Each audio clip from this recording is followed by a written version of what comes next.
பார்க்கக்கூடிய பார்வை சரியாக இருந்தால் சிறந்த இயக்குனர் என்று சொல்லலாம். ஆனால் நீங்கள் பார்க்கக்கூடிய பார்வை தவறாக இருந்தால் தான் இந்த சாதிய பார்வையோ அல்லது நீங்கள் பார்க்கக்கூடிய தவறான பார்வையை உங்கள் பார்வை தான் தீர்மானிக்கிறது தவிர இயக்குநர்களின் படங்கள் தீர்மானிக்கவில்லை. இயக்குநர்களின் படங்கள் சமத்துவத்தை, ஜனநாயகத்தை பேசுகிறது. ஆனால் உங்களுடைய பார்வை எப்படி இருக்கிறது என்பது நீங்கள் தான் தீர்மானிக்க வேண்டும். என்னுடைய வழியை நான் சொல்கிறேன் அப்படின்னா நீ ஜாதியை பற்றி பேசுகிற, ஜாதியை பார்வை கொண்டு பேசுகிற அப்படின்னு சொல்கிறீங்க. இப்போ சாதியே இல்லை, நீ ஏன் சாதியை கொண்டு வர அப்படின்னு சொல்லி கேட்குறீங்க. சாதியே இல்லாமல் ஏன் ஆணவ படுகொலை நடக்குதுங்கிற ஒரு கேள்வி எழுது. சாதியே இல்லைங்கிற, என்னுடைய சமூகத்தில் இருக்கணும் வேற ஒரு சமூகத்தில் இருக்கணும் திருமணம் செய்கிறாங்க, அங்கே ஒரு சாதி ஆணவ படுகொலை அல்லது ஒரு படுகொலை நடக்குது. அது ஏன் நடக்குது? அதான் சாதியே இல்லைங்கிறீங்களே, அப்புறம் திருமணம் செஞ்சுக்கலாம்ல அப்படின்னு சொல்கிறது கேள்வியெல்லாம் எழுது. அண்ணன் மாரி செல்வராஜ் இந்த படம் சிறப்பாக பண்ணியிருக்காப்புல. அது மட்டும் இல்லை, அனுபவம் தான் வாழ்க்கைங்கிற ஒரு வார்த்தைக்கு தன்னுடைய வாழ்க்கை வரலாற்றில் அவர் எப்படி இந்த நிலைமைக்கு வந்திருக்கிறார், இதுக்கு உள்ளே இருக்கக்கூடிய வழிகள், அவர் கொடுமைகள் சின்ன வயசில் ஏற்பட்டதை சிறப்பாக சொல்லியிருக்காப்புல. ஃபர்ஸ்ட் இன்ட்ரோலுக்கு முன்னாடி சிரிப்பாக இருந்துச்சு, அதுக்கப்புறம் வழிகள் நிறைந்த ஒரு காணலாக இருந்துச்சு. எப்படி சொல்கிறதுனா, இந்த படத்தில் எல்லாம் சொல்கிறாங்க அவர் சாதி வன்மத்தோடு இல்லை சாதி பெருமைகள் பேசக்கூடிய இயக்குனர் என்று. நீங்களாம் சாதி வெறி பிடித்தவர்கள் அல்லது அந்த பார்வையில் பார்க்குறவங்க மாதிரி தான் நீங்கள் சொல்கிறீங்க. ஆனால் அப்படி ஒன்றும் அவங்க எடுக்க கிடையாது. ரஞ்சித்தா இருக்கட்டும் அல்லது வெற்றிமாறனாக இருக்கட்டும் அல்லது மாரி செல்வராஜனாக இருக்கட்டும், சமத்துவம் ஜனநாயகத்தை பேசக்கூடிய இயக்குநர்களில் மிக சிறந்த ஆளுமையானவர்கள். ஏன்னா சமத்துவம், ஜனநாயகம், சகோதரத்துவத்தை பேசுபவர்கள் யாராக இருப்பார்கள் என்று சொன்னால், வழிகள் எங்கெல்லாம் கொடுமைகள் ஏற்படுகிறதோ, எங்கெல்லாம் வழிகள் இருக்கிறதோ, எங்கெல்லாம் பாதிக்கப்பட்டவர்களோ அவர்களுடைய வழிகளை, தரையில் நடக்கக்கூடிய கொடுமைகளை திரையில் காட்டக்கூடிய இயக்குநர்கள் தான் மாரி செல்வராஜ், ரஞ்சித் போன்ற அல்லது வெற்றிமாறன் போன்ற மிக சிறந்த ஒரு சமத்துவம் ஜனநாயகம் பேசக்கூடிய இயக்குநர்கள். இதை பேசுறது, என்னுடைய வழியை நான் சொல்கிறேன் அப்படின்னா நீ ஜாதியை பற்றி பேசுகிற, ஜாதியை பார்வை கொண்டு பேசுகிற அப்படின்னு சொல்கிறீங்க. இப்போ சாதியே இல்லை, நீ ஏன் சாதியை கொண்டு வர அப்படின்னு சொல்லி கேட்குறீங்க. சாதியே இல்லாமல் ஏன் ஆணவ படுகொலை நடக்குதுங்கிற ஒரு கேள்வி எழுது. சாதியே இல்லைங்கிற, என்னுடைய சமூகத்தில் இருக்கணும் வேற ஒரு சமூகத்தில் இருக்கணும் திருமணம் செய்கிறாங்க, அங்கே ஒரு சாதி ஆணவ படுகொலை அல்லது ஒரு படுகொலை நடக்குது. அது ஏன் நடக்குது? அதான் சாதியே இல்லைங்கிறீங்களே, அப்புறம் திருமணம் செஞ்சுக்கலாம்ல அப்படின்னு சொல்கிறது கேள்வியெல்லாம் எழுது. இப்படிப்பட்ட கேள்வியெல்லாம் எழும்போது நான் என்னுடைய சமூகத்தில் நடக்கக்கூடிய படுகொலைகள் அல்லது ஏற்படக்கூடிய அதிக வலிகள் அதெல்லாம் நான் திரையில காட்டுறேன். இப்படிலாம் என்னோட இருக்குது, என் சமூகத்தில் இப்படிலாம் இருக்குது அப்படிங்கிறது காட்டுறது தான் உங்களுக்கு சாதி பார்வையா தெரியுதா? அப்படி கிடையாது. நான் ஒப்பனா சொல்கிறேன், அனுபவம் தான் வாழ்க்கைங்கிறது ஒரு முறை தான். அது வாழ்கிற இடத்துல கிடையாது, வாழ்கிற விதத்தில். ஏன்னா நாங்கள் எங்கே வாழ்ந்தோங்கிறது இல்லை, எப்படி வாழ்ந்தோங்கிறது இல்லை, இப்போ எப்படி வாழ்கிறோங்கிறத அண்ணன் சிறப்பாக பண்ணிக்கிட்டு இருக்காப்புல. அண்ணன் மாரி செல்வராஜனாக இருக்கட்டும், ரஞ்சித் அண்ணா இருக்கட்டும், வெற்றிமாறனாக இருக்கட்டும், 3 பேருமே மிக சிறந்த ஒரு சமத்துவ ஜனநாயகத்தை பேசக்கூடிய ஆளுமைகள் என்பதை நான் மீண்டும் தெரிவித்துக் கொள்ள கடமைப்பட்டிருக்கிறேன். அது மட்டுமல்ல, பார்க்கக்கூடிய பார்வை சரியாக இருந்தால் சிறந்த இயக்குனர் என்று சொல்லலாம். ஆனால் நீங்கள் பார்க்கக்கூடிய பார்வை தவறாக இருந்தால் தான் இந்த சாதிய பார்வையோ அல்லது நீங்கள் பார்க்கக்கூடிய தவறான பார்வையை உங்கள் பார்வை தான் தீர்மானிக்கிறது தவிர இயக்குநர்களின் படங்கள் தீர்மானிக்கவில்லை. இயக்குநர்களின் படங்கள் சமத்துவத்தை, ஜனநாயகத்தை பேசுகிறது. ஆனால் உங்களுடைய பார்வை எப்படி இருக்கிறது என்பது நீங்கள் தான் தீர்மானிக்க வேண்டும். தன்னுடைய பார்வையை பொறுத்து தான் எப்படி என்று நீங்கள் தீர்மானிக்க முடியும். ஆனால் படங்கள் அப்படி பேசவில்லை. அதுபோல அம்பேத்கரை புகைப்படத்தை காட்டுவதோ அல்லது மார்க்ஸ், பெரியார் இவர் போன்ற படத்தை காட்டுவதோ நீங்கள் தவறாக புரிந்து கொள்ள. இவர்களின் கருத்து அங்கு சொல்லப்படுகிறது, அதனால் அவர்கள் படங்கள் அங்கு காட்டப்படுகிறார்கள். இந்த கருத்தில் இந்த படம் இருக்கிறது என்பதை அவர்கள் படத்தின் மூலமாக, அவருடைய அம்பேத்கரின் உருவப்படத்தின் மூலமாக காட்டுகிறார்கள். இதை நாங்கள் பேசுகிறோம். இதனால நீங்கள் இன்னமும் சில சொல்றீங்க அம்பேத்கர் சாதி தலைவர் என்று இன்னமும் சொல்லிட்டு இருக்கீங்க. அம்பேத்கர் சாதி தலைவரே கிடையாது. சாதிக்கு பிறந்த தலைவர், சாதிச்ச தலைவர், அரசியலமைப்பு சட்டத்தின் முதல் ஒரு தலைவர். அவர் தான் அரசியலமைப்பு சட்டத்தை எழுதியவர், புரட்சியாளர் அம்பேத்கர் அவர்கள் தான். அதில் ஜனநாயகம், சமத்துவம் எல்லாத்தையுமே பேசியிருக்காப்புல. அதுதான் அரசியலமைப்பு சட்டத்தின் முகப்புரை. அந்த முகப்புரையின் அடிப்படையில் இன்ன வரைக்கும் பல தலைவர்கள், பல ஆளுமைகள் இன்று உருவாக்கி கொண்டிருக்கிறார்கள். அந்த அரசியலமைப்பு சட்டத்தால் மட்டுமே ஒட்டுமொத்த சமூகமும், ஒட்டுமொத்த தமிழ் மக்களும் ஒன்றாக கூட வேண்டும் என்றால் அரசியலமைப்பு சட்டத்தை பாதுகாக்க வேண்டும். அது மட்டும்தான். அது இருந்தே சில சாதி வெறி கும்பல்கள் இன்றும் தாழ்த்தப்பட்ட மற்றும் பழங்குடியின மக்களுக்கு இன்னும் வன்கொடுமைகள், படுகொலைகள், இன்னும் கொடுமைகள் எல்லாம் நடந்தேறி வருகிறது.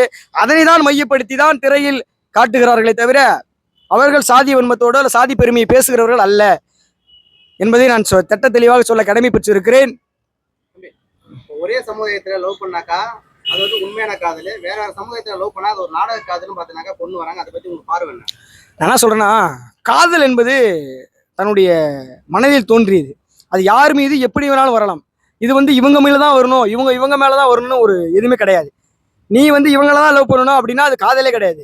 யாரு மேல வேணாலும் காதல் வருவது, காதல் இயல்பானது, தன்னுடைய மனநிலை பொறுத்தது. இதுல வந்து சாதி என்பது இடையில் வந்து இடையூறா இருக்குது அப்படின்னா, சாதி இடையூறா இருப்பதனால தான் சாதியை ஒழிக்க வேண்டும் என்கிற சில தலைவர்கள் போராடி வருகிறார்கள். இதுதான் சொல்றேன் நான். என்ன சொல்றேன்னா, சாதி ஒழிக்கப்பட வேண்டும் அப்படின்னா சனாதனம் என்பது இருக்குது. சனாதனம் எதற்குன்னா, சனாதனம் என்பதுதான் சாதியின் கட்டமைப்பு சனாதனம். சனாதனம் தான் சாதி கட்டமைப்பை கொண்டு வருது. அப்பங்கும்போது சனாதனத்தை ஒழிக்க வேணும். இவங்க தான் அந்த கோயிலுக்குள்ள போகணும் அப்படிங்கிற சொல்றது சனாதனம். யார் வேணாலும் போகலாம் அப்படிங்கிறது வந்து சமத்துவம், சகோதரத்துவம் பேசுகிறது. அதனால வந்து சனாதனத்துக்கு எதிரானது ஜனநாயகம், ஜனநாயகத்துக்கு எதிரானது சனாதனம். ஏனென்றால் சனாதனம் என்பது குறிப்பிட்ட சமூக மக்கள் மட்டுமே கருவறைக்குள் செல்ல வேண்டும், இவர்கள் தான் இருக்க வேண்டும் என்பது சனாதனமாக இருக்கிறது. ஆனால் யார் வேணாலும் உள்ள வரலாம் என்பது சமத்துவம், ஜனநாயகத்தை பேசுகிறது. இதை பேசினால் அவர்களுக்கு சாதி தலைவராகவோ அல்லது வந்து அவர்களுக்கு தவறான ஒரு தலைவராகவோ அவருடைய பார்வை தவறாக இருக்கிறதை நான் தட்ட தெளிவாக சொல்ல கடமைப்பட்டு இருக்கிறேன். இப்ப திருமாவளவன் பேரை சொன்னாலுமே திருமாவளவன் தான் நான் ஓட்டு போட்டேன், இல்ல திருமாவளவனை ரசிக்கிறேன் அப்படின்னு நினைச்சாலுமே நீ ஒரு பரியார் சமுதாயத்தை சேர்ந்தவன் தான் ஒரு குற்றம் ஒண்ணு இருக்கு. அது ஒரு பார்வை. எழுச்சி தமிழர் திருமாவளவனை பற்றி சொல்ல வேண்டுமானால் ஓரிரு வரிகளில் சொல்ல முடியாது. அவருடைய கொள்கையானது சாதி ஒழிப்பு, மகளிர் விடுதலை, ஏகாதிபத்திய எதிர்ப்பு, தமிழ் தேசியம் என்கிற கொள்கைகள் மிகவும் முக்கியமாக இருக்கிறது. நீலம் சிவப்பு நிறம் நடுகள் நட்சத்திரத்தை பொறுத்து இருக்கிறார். அந்த நட்சத்திரத்தில் 5 முனைகள் இருக்கிறது. அந்த 5 முனைகளுக்கும் 5 கொள்கைகள் இருக்கிறது. அதில் 5 கொள்கையில் சாதி ஒழிப்பு, மகளிர் விடுதலை, ஏகாதிபத்திய எதிர்ப்பு, தமிழ் தேசியம், மறுக்க விடுதலை. எனவே புரட்சியாளர் அம்பேத்கர், தந்தை பெரியார், கார்ல் மார்க்ஸ் உள்ளிட்ட தலைவர்களின் வழியில் களமாடக்கூடியவர் அண்ணன் எழுச்சி தமிழர் அவர்கள். இப்படிப்பட்ட தலைவர்கள் கொள்கையாசனாக வைத்திருப்பவர் எப்படி சாதி தலைவராக இருக்க முடியும்?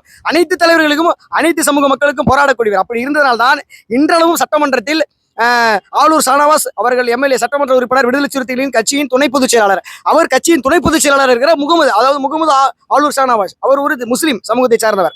அவர் என்று ஒரு துணை பொதுச் செயலாளர் பதவியில் இருக்கிறார். அவர் ஒரு சட்டமன்ற உறுப்பினராக இருக்கிறார், நாகப்பட்டினம் சட்டமன்ற உறுப்பினர். அவர் எப்படி வர முடியும் சாதி தலைவராக இருந்தால்? திருப்பூர் சட்டமன்ற ஒரு வன்னியர் சமூகத்தினுடைய ஒரு ஆளுமை, வன்னியர் சமூகத்தினுடைய தான் எஸ் பாலாஜி, திருப்பூர் சட்டமன்ற உறுப்பினர். அவர் இன்னைக்கு கட்சியினுடைய துணை பொதுச் செயலாளர், திருப்பூர் சட்டமன்ற உறுப்பினர், விடுதலை சிறுத்தை கட்சி. இது எப்படி சாத்தியமாகும்? எப்படி சாதி தலைவராக முடியும்? சாதி தலைவர் என்று உங்களுடைய பார்வை தவறாக இருந்தால் எப்படி ஒரு கட்சியினில் உயர்ந்த பதவியில் கொடுத்து அவர்களை அழகு பார்த்து அவர்களுக்கு சட்டமன்ற உறுப்பினர் பதவி, சட்டமன்ற தேர்தலில் நீ சந்தித்து அவர்களை வெற்றி பெற செய்து அவர் எப்படி இந்த சட்டமன்றத்தில் உரையாற்ற முடியும்? இந்த கேள்வி எழுதலாம்ல. எப்படி அவர் சாதி தலைவர்? இப்ப அண்ணன் திருமாவளவன் சொல்லியிருக்காரு, எஸ்சி பறையர் சமுதாயத்திலிருந்து யாருமே முதல்வரா வரவே முடியாது, உண்மைதான் அப்படின்னு சொல்லியிருக்காரு. அதோட பார்வை. அதாவது ஒரு முதலமைச்சரா தலைவர் அவர் சொன்ன கருத்தை வந்து நீங்க புரிஞ்சுக்கணும். ஃபர்ஸ்ட் வந்து எப்படிப்பட்ட இந்தியா முழுவதிலும் எப்படிப்பட்ட ஒரு நிலை இருந்தாலும் தாழ்த்தப்பட்டவன், அதாவது SC, schedule caste, schedule tribe இருக்கக்கூடியவன் எவனையும் முதலமைச்சராக முடியாது அப்படின்னு சொன்னது தட்ட தெளிவான வரவேற்கக்கூடிய கருத்து. ஏன்னு சொல்றேன்னா, அவர் நிலைகள் எப்படி, சூழ்நிலை இருக்குது, கட்டமைப்பு எப்படி இருக்குது. அவர் வந்து கிட்டத்தட்ட 35 ஆண்டு காலம் உழைப்பை வந்து தன் மக்களுக்காக அர்ப்பணித்திருக்கிறார். திருமணம் செய்யாமல் தன் வாழ்க்கையை அர்ப்பணித்திருக்கிறார். வேற என்ன சொல்லணும், 35 ஆண்டு காலம் கழித்து கட்சியினுடைய அங்கீகாரம் பெற்றிருக்கிறது. இன்று வந்து தமிழ்நாட்டில் அங்கீகாரம் படைத்த இயக்கம் என்று சொன்னால் 35 ஆண்டு காலம் உழைப்பினை உழைத்து ஒரு இயக்கம் அங்கீகாரம் பெற்றிருக்கிறது என்று சொன்னால் அது விடுதலை சிறுத்தைகள் மட்டும்தான், வேற எந்த இயக்கமும் கிடையாது. எனவே சாதி தலைவர் அல்ல திருமா, சாதிக்கு பிறந்த தலைவர் திருமா. எனவே அப்படிதான் சொல்ல முடியும். சாதி தலைவர் அல்ல திருமா, சாதிக்கு பிறந்த தலைவர் திருமா. அதாவது எப்படி சொல்றதுன்னா, அது வந்து வேற ஒரு பார்வை.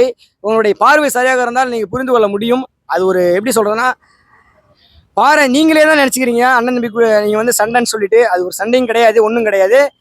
விரைவில் அது வந்து எப்படி தந்தைக்கும் மகனுக்கும் இடையிலான ஒரு இது, அதுக்கு விரைவில் கூடும். அது சண்டை கிடையாது. அண்ணனுடைய படுகொலை நடந்தது. அந்த நிகழ்வில் அதாவது ஒரு போராட்டம், ஒரு ஆர்ப்பாட்டம் நடத்தினார் ரஞ்சித் அவர்கள் நீலம் பண்பாட்டு மையம் சார்பிலே.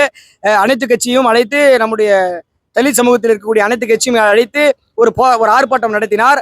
அந்த ஆர்ப்பாட்டத்தில் விடுதலை சிறுத்தை கட்சிக்கு அழைப்பு விடுத்தார். அப்போது அண்ணனிடம் கலந்தோசிக்கவில்லை. இப்படி இவர் ஒரு மூத்த தலைவர், ஒரு லீடர், ஒரு கட்சியினுடைய லீடர். அவர் எப்படி சொல்றதுன்னா, அந்த தலித்திய அமைப்புகளில் மிக சிறந்த ஒரு ஆளுமை எழுச்சி தமிழர். அவரிடம் கலந்துக்கல. இப்படி நடத்த போறோம், இப்படி போறோம் அப்படின்னு சொல்லிட்டு முன்னாடியே கலந்துக்கல. டேட் எதுவுமே சொல்லல. நீங்க கூப்பிடுற அளவுக்கு, அண்ணன் ரஞ்சித் அண்ணன் கூப்பிடுற அளவுக்கு திருமாவளவன் ஒன்றும், அண்ணன் எழுச்சி தமிழர் ஒன்றும் ஒரு சாதாரண மனிதர் கிடையாது. ஒரு வரலாற்று சிறப்பு வாய்ந்தவர், மிக சிறந்த ஒரு ஆளுமையானவர். இன்று சிதம்பரம் நாடாளுமன்றத்தின் தொகுதியின் ஒரு மிக சிறந்த ஒரு உறுப்பினர்.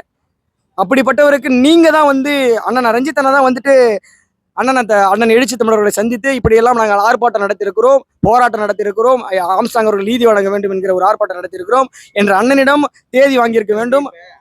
திருமாவளவனும் ரஞ்சித்தும் இந்த மோதலை வச்சு இவங்க சில பேர் பார்த்தா அரசியல் பண்றாங்க, அதுக்கு பார்வை என்ன?